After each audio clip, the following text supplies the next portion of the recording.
మనం చూస్తున్నాం ఆ దృశ్యాలన్నీ కూడా తొక్కిసలాటలో 6 మృతి చెందారు. దానికి సంబంధించిన దృశ్యాలని చూస్తున్నాం. సిపిఆర్ కూడా చేస్తున్న పరిస్థితి కనిపిస్తుంది. సంబంధించి మరింత సమాచారం మా కరెస్పాండెంట్ సతీష్ మనకి డీటెయిల్స్ అందిస్తారు. సతీష్, వైకుంఠ ద్వార దర్శనానికి ఎంతమంది భక్తులు వస్తారో అధికారులు అంచనా వేయగలరు, కానీ కనీసం ఏర్పాట్లు చేయకపోవడం అక్కడ ఇవాళ ఆ తొక్కిసలాట ఘటనకి ప్రధాన కారణంగా తెలుస్తుంది. పూర్తి సమాచారం ఏంటి? కార్తీక్, తిరుమల చరిత్రలోనే అత్యంత హృదయ విదారకమైనటువంటి ఘోరమైనటువంటి సంఘటనగా ఇది నిలిచిపోతుందని చెప్పొచ్చు. వైకుంఠ ఏకాదశి అనేది అత్యంత పవిత్రమైనటువంటి రోజుగా తిరుమల వెంకటేశ్వర స్వామి భక్తులు భావిస్తారు.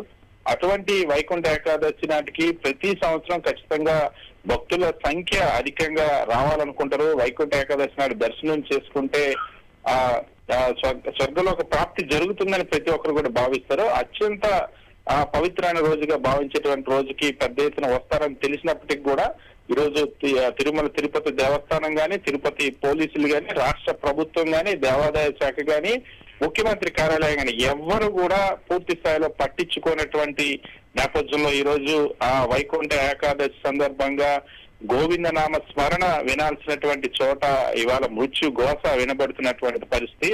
వైకుంఠ ఏకాదశి టికెట్ల జారీ సందర్భంగా అపశృతి చోటు చేసుకోవడం కాకుండా అటు విష్ణు నివాసం, బైరాగిపట్టిన శ్రీనివాసం వద్ద తొక్కిసలాట జరిగి ఇప్పటికే 6 మరణించారు. 6 మరణిస్తే మరణించినటువంటి 6లో 5 మహిళలు ఉన్నారు. ఇంకా సుమారు 30 మందికి పైగా గాయాలైనటువంటి పరిస్థితి. గాయపడిన వారు తిరుపతి రియా ఆసుపత్రిలో కొందరు చికిత్స పొందుతారు, ఇంకొంతమంది రోడ్లపైన పడి ఉన్నారు.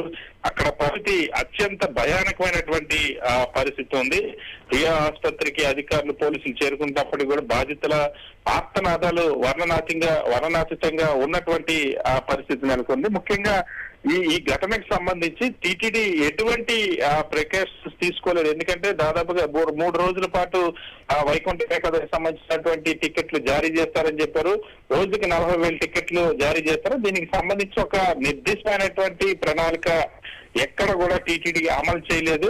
అదేవిధంగా అటు రాష్ట్ర ప్రభుత్వం కూడా వైకుంఠ ఏకాదశి భక్తుల సంఖ్య ఎక్కువగా వస్తుందని చెప్పేసి అంచనా వేయాల్సినటువంటి రాష్ట్ర ప్రభుత్వం, పోలీసు యంత్రాంగం దానికి తగ్గట్టు క్యూ లైన్ లో ఒకేసారి భక్తుల్ని వదిలేయడం. అంతేకాకుండా క్యూ లైన్లకి ఒకవైపు చలి విపరీతంగా ఉంది. ఇటువంటి సందర్భంలో భక్తులు రోడ్డు మీద నిలవలేనటువంటి పరిస్థితి ఉంది. అటువంటి సందర్భంలోనే ఒక్కసారిగా తోపులాట కూడా సంభవించినటువంటి పరిస్థితి. భక్తులే తోపులాటకి లోనయ్యి పెద్ద ఎత్తున మరణాలు చోటు చేసుకున్న పరిస్థితి. 6 మరణించినటువంటి పరిస్థితి. ఇప్పటికే రాష్ట్ర వ్యాప్తంగా కాదు, దేశ వ్యాప్తంగా ఉన్నటువంటి వెంకటేశ్వర స్వామి భక్తులందరినీ కూడా తీవ్రంగా కలిసివేసింది.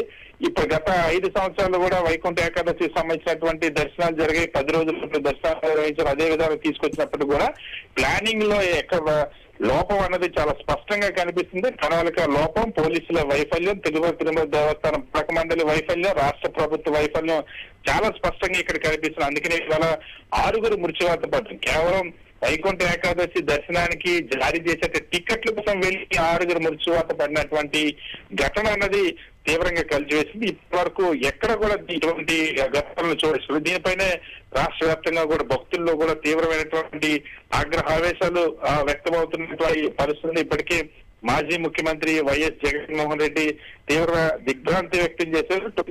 టికెట్లు జారీ చేస్తున్నటువంటి కేంద్రం వద్ద ఈ తొక్కిసలాట జరగడానికి దిగ్భ్రాంతి వ్యక్తం చేశారు.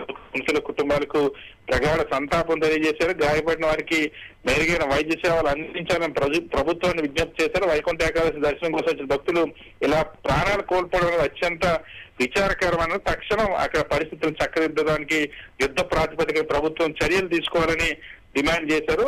మరొక వైపు ముఖ్యమంత్రి చంద్రబాబు కొద్దిసేపటి కిందట స్పందించారు.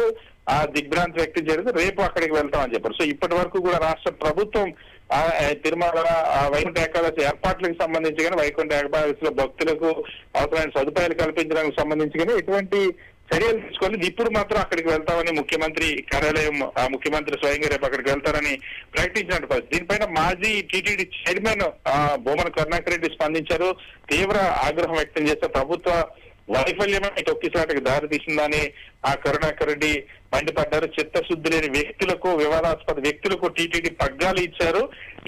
టీటీడీని రాజకీయ కేంద్రంగా మార్చారు. భక్తుల ప్రయోజనాలు గాలికి వదిలేశారు. అధికారంలోకి వచ్చింది మొదలు శ్రీవారి ఆలయ పవిత్రతను దెబ్బతీశారు. ప్రతిపక్షంపై దుష్ప్రచారానికి తిరుమలలో టీటీడీని వాడుకున్నారు. గడిచిన 5 ఏళ్లలో ఎప్పుడు ఇలాంటి ఘటనలు జరగలేదని టీటీడీ మాజీ చైర్మన్ భూమా కరుణాకర్ రెడ్డి ఆగ్రహం వ్యక్తం చేశారు. ఇప్పుడు ఎందుకు జరిగింది? వెంకటేశ్వర భక్తులు తొక్కిసాటు గురి కావడం, అందులో మరణించడం సాధారణమైన విషయం కాదు. టీటీడీ చరిత్రలోని ఇదొక చీకటి రోజు. చంద్రబాబు గారి ప్రభుత్వం ఈ పాపం మూటగట్టుకుంది. ప్రచారాల ఆర్భాటాలు తప్ప ఆయనకి ఏమీ పట్టవు. గోదావరి పుష్కరాలు తొక్కిసలాట ఘటన ఇప్పటికే మనకి చేదు జ్ఞాపకం. హిందూ ధర్మం మీద భక్తి శ్రద్ధ ఈ ప్రభుత్వానికి లేకనే ఇలాంటి ఘటనలు జరుగుతున్నాయని కరుణాకర్ రెడ్డి మండిపడ్డారు. ఇక్కడ మనం చూడొచ్చు చాలా స్పష్టంగా కార్తీక్, ఇటువంటి ఘటన అన్నది ఏది తిరుమల వెంకటేశ్వర స్వామి భక్తులు టీటీడీకి సంబంధించిన జారీ చేసే టికెట్ల కోసం ఇలా తొక్కిసలాటకు గురి 6 మరణించినటువంటి ఘటన అన్నది ఎప్పుడు చోటు చేసుకున్నటువంటి ఘటన. గత 5 సంవత్సరాల్లో కూడా ప్రతి ఏటా కూడా వైకుంఠ ఏకాదశి వస్తుంది. ప్రతి ఏటా వైకుంఠ ఏకాదశికి ఎంతమంది భక్తులు వస్తారు, ఎంతమంది భక్తులు టికెట్ల కోసం ప్రయత్నిస్తారన్న దానికి సంబంధించి ఒక అంచనా ఖచ్చితంగా టీటీడీకి ఉంటుంది. కానీ ఆ అంచనాకు తగ్గట్టుగా ఏర్పాట్లు చేసుకోకుండా, ప్రణాళికను రూపొందించుకోకుండా, ఏదైతే ఆ భక్తుల్ని నియంత్రించడానికి, భక్తుల్ని సమన్వయపరచడానికి తీసుకోవాల్సినటువంటి జాగ్రత్తలు తీసుకోకపోవడం వల్ల ఇటువంటి ఘోరమైనటువంటి విషాద ఘటన చోటు చేసుకుంది. తిరుమల వైకుంఠ ఏకాదశి దర్శనానికి వెళ్తే అత్యంత పవిత్రమైన రోజు, మాకు ఉన్నటువంటి కష్టాలు తీరుతాయన్నటువంటి నమ్మకంతో వచ్చినటువంటి భక్తుల కుటుంబాల్లో ఈ రోజు రాష్ట్ర ప్రభుత్వ వైఫల్యం, టీటీడీ వైఫల్యం తీవ్ర విషాదాన్ని మిగిల్చింది. ముమ్మాటికి రాష్ట్ర ప్రభుత్వ వైఫల్యం గానీ, తిరుపతి దేవస్థానం పాలక మండలి వైఫల్యం గానీ ఇక్కడ కొట్టొచ్చినట్టు కనిపిస్తుంది. ఇప్పటి వరకు ఇటువంటి ఘటన, ఇటువంటి విషాదకరమైన ఘటన, ఇటువంటి హృదయ విదారకరమైన ఘటన, ఇటువంటి అత్యంత దయనీయమైనటువంటి దుర్ఘటన ఇప్పుడు కూడా చోటు చేసుకోలేదు. 6 మృత్యువాత పడ్డారు. ఇప్పటికీ ఇంకా ఈ మృతుల సంఖ్య పెరిగేటువంటి అవకాశం కూడా ఉందని చెప్పి సుమారుగా 30 మందికి పైగా గాయాలు పడినటువంటి పరిస్థితి. అక్కడ ఆ ప్రాంతంలో విష్ణు నివాసం సమీపంలో ఉన్నటువంటి ఏవైతే సుమారుగా ఒక 90 వరకు ఈ టోకెన్లు జారీ చేసే కేంద్రాలు ఏర్పాటు చేశారో వాటన్నిటి చోట్ల ఒక గందరగోళమైన పరిస్థితి. అక్కడ భక్తులు వాళ్ళ పరిస్థితి అగమ్య గోచరంగా మారినటువంటి పరిస్థితి ఏర్పడింది. అండ్ సతీష్, ఇందాక మన కరస్పాండెంట్ కూడా భక్తులతో మాట్లాడినప్పుడు మహారాష్ట్ర, బెంగళూరు లాంటి రాష్ట్రాల నుంచి వచ్చిన వాళ్ళకు కూడా కనీసం మంచినీటి సౌకర్యం కూడా కల్పించలేదు. సో వాళ్ళు ఆ భక్తులు కూడా ఆగ్రహం వ్యక్తం చేస్తున్న పరిస్థితి. ప్రతిసారి కూడా ప్రతిరోజు కొండ మీద మీటింగ్స్ పెట్టే అధికారులు, అలాగే పోలీస్ అధికారులు ఎక్కడ సమన్వయ లోపం వచ్చింది, ఎందుకు మమ్మల్ని పట్టించుకోలేదని భక్తులు కూడా ప్రశ్నిస్తున్న పరిస్థితి. ఎందుకు అంతలా వాళ్ళకి సమన్వయ లోపం రావడానికి ప్రధాన కారణం ఏంటి? అంటే చాలా స్పష్టంగా ఇక్కడ రాజకీయ దురుద్దేశం. ప్రభుత్వం ఎప్పుడు కూడా ప్రత్యర్థుల పైన దృష్టి పెట్టి ప్రత్యర్థుల్ని విమర్శలు పాలు చేయడం, ప్రత్యర్థుల పైన బురద జల్లడానికి పెట్టినటువంటి శ్రద్ధ భక్తులకు అవసరమైన సదుపాయాలు కల్పించడం పైన పెట్టలేదనే విషయం చాలా స్పష్టంగా ఉంది. టీటీడీ చైర్మన్ గా వచ్చినప్పటి నుండి రాజకీయ ప్రసంగాలు చేయడం, వివాదాస్పద వ్యాఖ్యలు చేయడం, ప్రత్యర్థి రాజకీయ పార్టీల పైన విమర్శలు చేయడం, పబ్లిసిటీ కోసం ప్రయత్నించడం తప్ప భక్తులకి ఒక్క మేలు చేసేటువంటి నిర్ణయం కూడా తీసుకోలేదు. అదేవిధంగా ముఖ్యమంత్రిగా చంద్రబాబు ప్రభుత్వం వచ్చినప్పటి నుండి, ముఖ్యంగా చంద్రబాబు ప్రభుత్వం అధికారంలోకి వచ్చినప్పటి నుండి తిరుమల పవిత్రతను దెబ్బతీసేలాగా లడ్డూని వివాదాస్పదం చేశారు. ఆ తర్వాత అనేక వివాదాస్పద నిర్ణయాలు తీసుకోవాలని చేశారు. తిరుమల వెంకటేశ్వర స్వామిని అడ్డం పెట్టుకుని రాజకీయ దురుద్దేశంతో ఆ తిరుమల వెంకటేశ్వర స్వామి పేరుతో ఆ రాజకీయ విమర్శలు చేయాలి, ప్రత్యర్థులపైన రాజకీయ బురద జల్లాలని ప్రయత్నించారు. కానీ అసలు అక్కడ తిరుపతి దేవస్థానానికి సంబంధించి అసలు జరగాల్సింది భక్తులకి సౌకర్యాలు మెరుగుపరచడం కోసం, భక్తులకి ప్రశాంతంగా దర్శనం కల్పించడం కోసం ఏం చేయాలని వాటిని మేము ఆలోచించారు. కానీ వాటి దేనిపైన కూడా ఆలోచించకపోవడం వల్ల అసలు ఇప్పుడున్నటువంటి పాలక మండలి దృక్పథం గానీ, రాష్ట్ర ప్రభుత్వ దృక్పథం గానీ, అక్కడ ఉన్నటువంటి అధికారుల దృక్పథం గానీ పూర్తిగా రాజకీయ కోణంలో ఉండడం, ఐదవ ధర్మాన్ని పరిరక్షించడానికి వెంకటేశ్వర స్వామి విశిష్టతను పెంపొందించడం కోసం ఆలోచించకపోవడం వంటి దృక్పథం వల్ల ఆలోచించకపోవడం వల్ల ఇటువంటి పరిస్థితులు వచ్చాయని చెప్పాలి. లేకపోతే వైకుంఠ ఏకాదశికి సంబంధించి దర్శన టికెట్ల కోసం ప్రతి సంవత్సరం ఇదేదో 10 ఏళ్లకో 15 ఏళ్లకో వచ్చినటువంటి ఒక సందర్భం కాదు. పోనీ అధికారులు ఏమైనా ప్రణాళికలో వైఫల్యం చెందరు లేదా అంచనా వేయలేకపోవడానికి ఇది ప్రతి ఏటా వస్తుంది. వైకుంఠ ఏకాదశి ప్రతి ఏటా ఇదే విధంగా భక్తులు టికెట్లకి జారీ చేస్తారు. ప్రతి ఏటా ఇదే సంఖ్యలో భక్తులు వైకుంఠ ఏకాదశి దర్శనం కోసం పోటీ పడతారు. ప్రతి ఏటా అదే పాలక మండలి, అదే ఉద్యోగులు, అదే అధికారులు, అదే పోలీసులు ఉంటారు. కానీ చిత్తశుద్ధి లేకపోవడం, ప్రణాళిక లేకపోవడం, ప్రజలకి భక్తులకి మంచి సౌకర్యాలు కల్పించాలన్నటువంటి సదుద్దేశం లేకపోవడం వల్ల ఈరోజు ఇటువంటి ఘోరమైనటువంటి విషాద ఘటన చోటు చేసుకుని ఇంతటి విషాదం తిరుమల తిరుపతి దేవస్థానం చరిత్రలో గాని వెంకటేశ్వర స్వామి భక్తుల ఆ తిరుమలకి అనేక మంది ఖచ్చితంగా తమకున్నటువంటి సమస్యలు తీరుతాయి, కష్టాలు తీరుతాయి, తమకి తమ ఆయుష్ పెంచుతాడు వెంకటేశ్వర స్వామి అని చెప్పేసి వచ్చేటువంటి భక్తులకి ఈ రోజు రాష్ట్ర ప్రభుత్వ వైఫల్యం వల్ల, తిరుమల తిరుపతి దేవస్థానం వైఫల్యం వల్ల, పోలీసుల నిర్లక్ష్యం వల్ల, పోలీసులు రెడ్ బుక్ రాజ్యాంగం పైన పెట్టినటువంటి శ్రద్ధ సామాన్య ప్రజల ప్రాణాలు కాపాడడం పైన పెట్టకపోవడం వల్ల ఇచ్చినటువంటి దురదృష్టమైన సంఘటన ఇప్పుడు చోటు చేసుకుంది.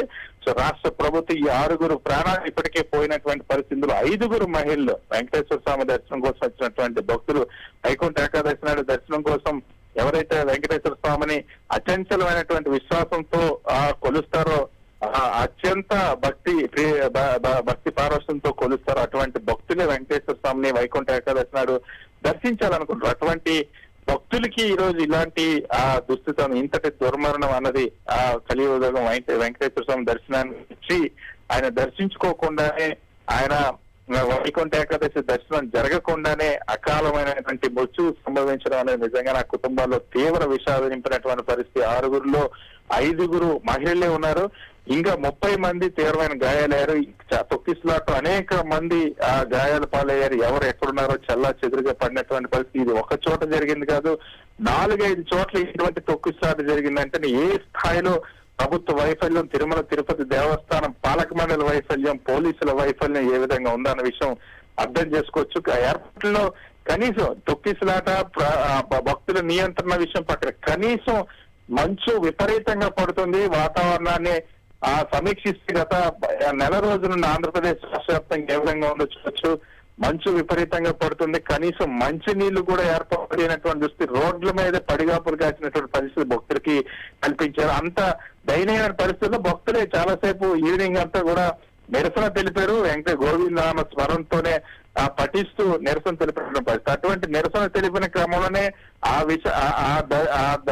దారుణమైన పరిస్థితుల నుండి ఇంకా తేరుకోక ముందే ఒక్కసారిగా లోపల వదిలినప్పుడు భక్తుల మధ్య తొక్కిసలాట సంభవించిన ఇలా 6 మరణించడం తిరుమల తిరుపతి దేవస్థానం చరిత్రలో ఇంతటి దారుణమైనటువంటి విషాదం అనేది ఎప్పుడు చోటు చేసుకుని ఇంత సంఖ్యలో భక్తులు టోకెన్ల కోసం ఇలా తొక్కిసలాట జరిగి చనిపోయినటువంటి ఘటన ఎప్పుడు జరిగింది మనం చూసాం. గత 5 సంవత్సరాల్లో వరుసగా ప్రతి ఏటా కూడా తిరుమల తిరుపతి దేవస్థానం సంబంధించిన వైకుంఠ ఏకాదశి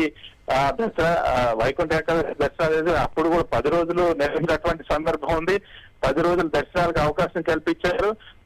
చాలా పకడ్బందీ ప్రణాళికతో ఎక్కడ ఒక చిన్న అవాంఛనీయ సంఘటన కూడా జరగకుండా గత 5 సంవత్సరాలు జరిగితే ఈ ప్రభుత్వం వచ్చేట మొట్టమొదటి సంవత్సరమే 7 నెలలు తిరగక ముందే ఈ రోజు ఇప్పటికే 6 మరణించినటువంటి పరిస్థితి. అత్యంత ఘోరమైనటువంటి పరిపాలనా వ్యవస్థ ఉంది. పాలక మండలి ఎంత ఘోరంగా పనిచేస్తుందో, అక్కడ ఉన్నటువంటి అధికారులు ఎంత దారుణంగా, ఎంత మంది ప్రాణాలకు పోవడానికి ఇప్పుడు ఎవరు బాధ్యత వహిస్తారు, ఈ ప్రాణాలను ఎవరు తిరిగి తీసుకొస్తారు, ఆ కుటుంబాల్లో నిలినటువంటి విషాదాన్ని ఎవరు తొలగిస్తారన్న దానికి ఇప్పుడు పాలక మండలి సమాధానం చెప్పాలి, రాష్ట్ర ప్రభుత్వం సమాధానం చెప్పాల్సింది, పోలీసు అధికారులు సమాధానం చెప్పాల్సినటువంటి పరిస్థితి. అక్రమ కేసులు పెట్టడం, ఇక్కడ ఈ ప్రాంతంలో ఉన్నటువంటి పోలీసులే బాధితులను పరామర్శించేటువంటి నాయకుల పైన పోక్సో లాంటి అక్రమ కేసులు పెట్టినటువంటి చరిత్రటువంటి నాయకులు ఇవాళ అక్కడ ప్రాణాలు ఇంత స్థాయిలో పోయినటువంటి పరిస్థితుల్లో 6 మృత్యువాత పడ్డారు. ఈ భక్తుల్ని కాపాడలేనటువంటి అచేతనమైనటువంటి వ్యవస్థగా మిగిలిపోయినటువంటి పరిస్థితి ఉంది. సో ఇప్పుడు అక్కడ ఉన్నటువంటి పరిస్థితి ఇంకా హృదయ విదారకంగా ఉన్నాయి. ఇంకా భక్తులు 30 మందికి పైన గాయాల పాలయ్యారు. ఇంకా మరణాల సంఖ్య పెరుగుతుందనేటువంటి అభిప్రాయం కూడా వ్యక్తం అవుతుంది. ఇప్పటి వరకు అయితే 6 మరణించినటువంటి విషాదకరమైన ఘటన చోటు చేసుకుంది. Right, thank you Satish.